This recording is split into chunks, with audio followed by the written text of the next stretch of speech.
बिहार के चुनावी माहौल के बीच सियासत में एक बार फिर हलचल तेज हो चुकी है। मुख्यमंत्री नीतीश कुमार के अगले कदम को लेकर कयासों का दौर शुरू हो गया है। जेडीयू के नेता और प्रमुख राज्य के सीएम नीतीश कुमार पहले भी अपने राजनीतिक पाले बदलने के लिए चर्चा में रहे हैं और अब एक बार फिर सवाल उठ रहे हैं कि क्या वह एनडीए गठबंधन को लेकर कोई बड़ा फैसला कर सकते हैं।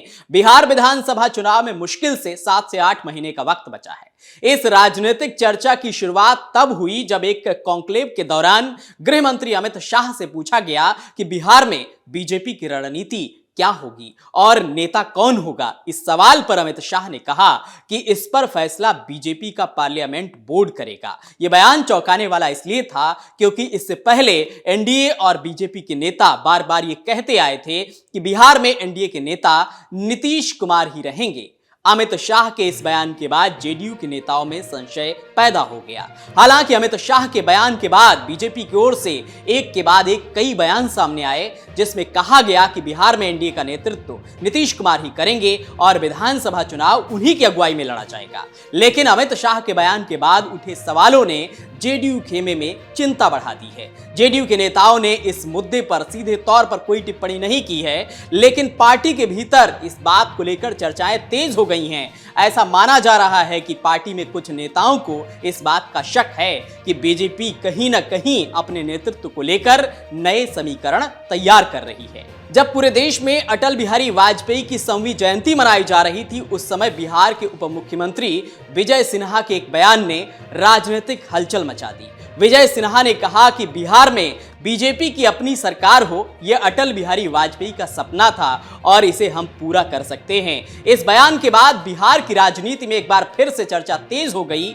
हालांकि बाद में विजय सिन्हा ने इस बयान पर स्पष्टीकरण दिया और कहा कि बिहार में नेतृत्व नीतीश कुमार के पास ही रहेगा, लेकिन उनके पहले बयान ने एनडीए गठबंधन और जेडीयू बीजेपी के रिश्तों पर सवाल खड़े कर दिए। नीतीश कुमार और बीजेपी का रिश्ता अटल बिहारी वाजपेयी के जमाने से काफी पुराना है। 1998 में एनडीए यानी कि राष्ट्रीय जनतांत्रिक गठबंधन की स्थापना के समय से ही यह गठबंधन अस्तित्व में है। उस समय जेडीयू, जो पहले समता पार्टी के नाम से जानी जाती थी, बीजेपी के साथ गठबंधन में थी। जॉर्ज फर्नांडिस को एनडीए का संयोजक भी बनाया गया था। पिछले विधानसभा चुनाव के नतीजों पर अगर नजर डालें तो जेडीयू ने बीजेपी से ज्यादा सीटों पर चुनाव लड़ा था, लेकिन उसे भारी नुकसान उठाना पड़ा था। जेडीयू को काफी कम सीटें मिली थी, जबकि बीजेपी का प्रदर्शन काफी बेहतर रहा था। बीजेपी का स्ट्राइक रेट हमेशा की तरह शानदार रहा और वह नंबर 2 की पार्टी बनकर बिहार में उभरी थी। पिछले चुनाव के नतीजों के बावजूद बीजेपी ने कम सीटें जीतने के बाद भी नीतीश कुमार को मुख्यमंत्री पद देने का निर्णय लिया। यह निर्णय एनडीए गठबंधन की मजबूती और बीजेपी जेडीयू के रिश्तों की गहराई को दर्शाता था। लेकिन अब चर्चाएं इसलिए भी तेज हो रही हैं क्योंकि महाराष्ट्र में हाल ही के दिनों में कुछ ऐसा हुआ जिसने बिहार की राजनीति में संभावनाओं को जन्म दे दिया है। अब सवाल यह उठता है कि क्या बिहार में दोहराया जाएगा महाराष्ट्र का मॉडल। महाराष्ट्र में जब शिवसेना एकनाथ शिंदे ने पार्टी तोड़कर बीजेपी के साथ गठबंधन किया तो उन्हें मुख्यमंत्री बनाया गया।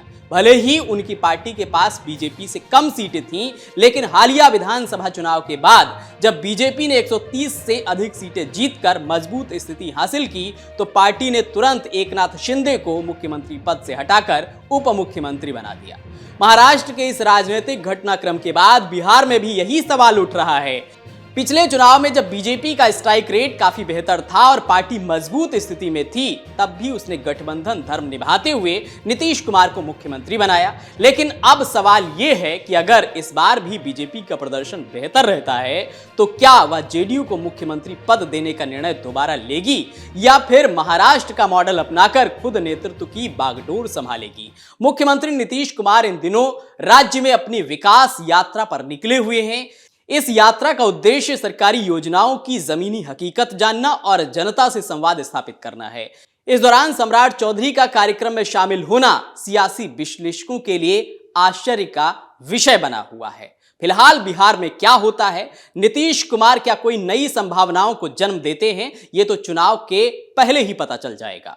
अगर आप ये वीडियो YouTube पर देख रहे हैं तो हमारे चैनल को सब्सक्राइब करें और बेल आइकन को दबाना ना भूलें। अगर आप Facebook पर ये वीडियो देख रहे हैं तो हमारे पेज को लाइक करें।